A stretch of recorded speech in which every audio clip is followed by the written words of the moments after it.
Hello everyone. In this video we are going to discuss about an example of designing a controller for a DC motor.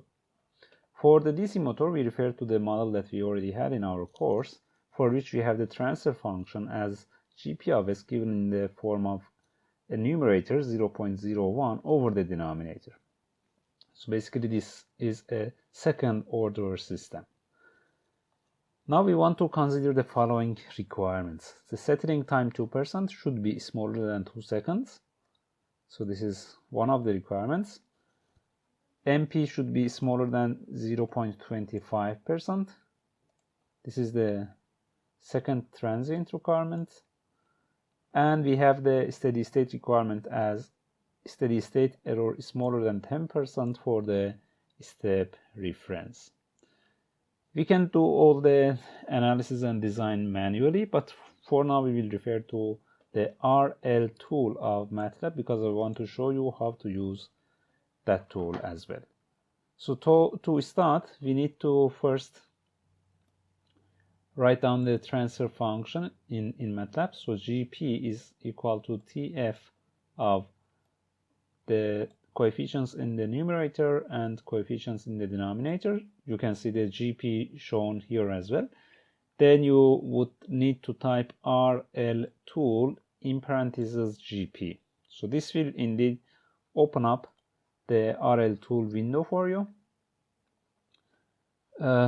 This might not be the default view because I already had opened it, but anyways you can have them over here.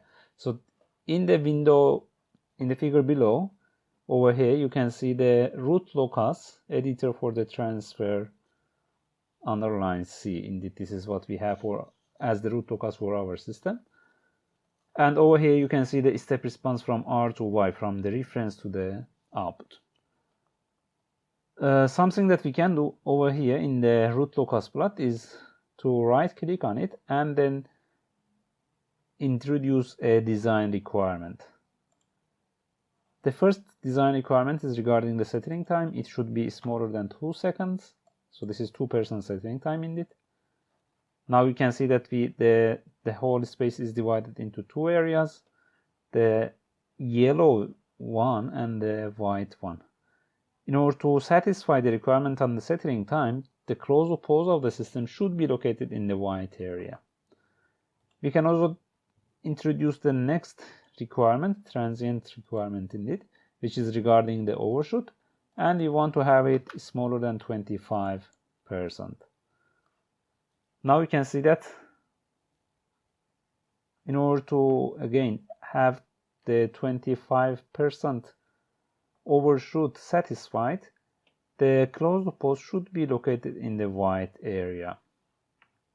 So later we will see what happens if they enter into the yellow area. And then we can just what you see here in kind of purple color is the closed pole of the system. You can just click on it and drag it on the Root-Locus plot to somewhere else. Indeed, by doing this dragging and dropping, you are changing the gain of the controller. Okay, so we are doing it manually. So over here we kind of don't have an idea of how exactly the gain of the controller is, but on the other hand, over here we have the controllers and fixed blocks. If you open the controller, you can see the actual value for the controller. You can also change it from here. For example, I can set it to 60. You should see that the closed pose moved and they moved closer to the yellow area. So they are still in the white area, therefore the requirements should be satisfied in terms of the settling time and the overshoot. But on the other hand, we have another requirement on the steady state error which tells us that the steady state error should be less than 10%. Or in other terms, the final value that we have for our step response should be above 0.9 when the input is a unit step. So for that we can just right click on the figure, choose the characteristics and then pick the steady state value. If you click on that, let me just change the font size to 12 so we can see it bigger. You can see the final value is equal to 0.857, meaning that the steady state error requirement is not satisfied yet, and it means that maybe we need to increase the value of the gain. If I increase the value of the gain to 70, you can see that we moved closer, 0.875, 80, 0.889, we are almost there. If I set it to 90, we are there, okay? And if we increase it further, like 95, you see that the steady state error now is even smaller than what we expect. But let's keep it at 90. We can also have a look on the peak response. If I click on it, you can see the overshoot is shown as 23%, which is acceptable for us. And we also want to see the settling time, which should be smaller than 2 seconds. And indeed, that is the case over here. So for this example, by setting Kp equal to 90, we are satisfying all three requirements in terms of the overshoot, the settling time, and the steady state error.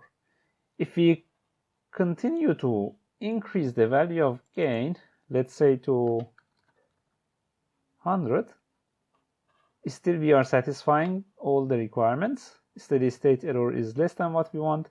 The overshoot is almost at the border. It means that if we increase it further, you see that now the overshoot is more than what we need, while the steady state error has become even smaller. Okay, so if we go back to our slides, you had seen that by setting Kp equal to 90, all the requirements are satisfied. And since we have only 2 poles, there are no additional zeros or poles. There is no need for checking whether our approximation of a second order system is valid or not. It is indeed a second order system. However, if for the same motor we have different requirements like this, if we need to have the settling time smaller than 2 seconds, which is what we already had, but this time the overshoot needs to be less than 5% and the steady state error needs to be less than 1%. So overshoot is smaller now and the steady state error is also smaller. Now we will check to see whether it is feasible to do it with a proportional controller or not. And I guess you already have the idea that it is not possible. If you want to have less than 1% steady state error, we need to increase the gain quite a lot. So you see that with the Kp equal to 1000, our steady state error is equal to 99. It's equal to 1% indeed. If we increase it further, at some point it will become smaller than, okay, now it's smaller than 1%. But then look at the overshoot. Now the overshoot is 66.1%, while we need to have it below 5%. Okay. If I want to, on the other hand, if I want to decrease the overshoot, I need to decrease the gain quite a lot. With a gain of 50, you see that the overshoot is still 12%, 13%, so we need to decrease it further. Now the overshoot is close to 5% with 30 and maybe with 25, or maybe even bigger, 27. With 27, the overshoot is below 5%.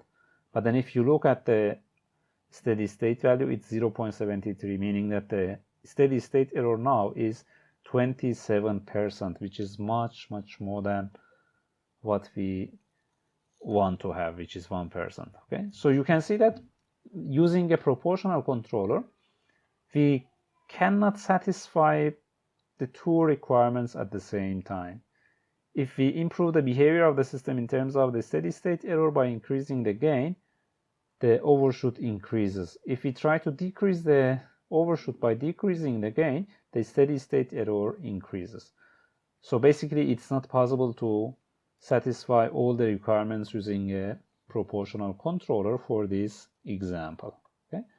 And that's why this is indeed an example of when we need more sophisticated controllers such as PI, PD, PID, and different kind of controllers. It should be the topic for the next coming videos.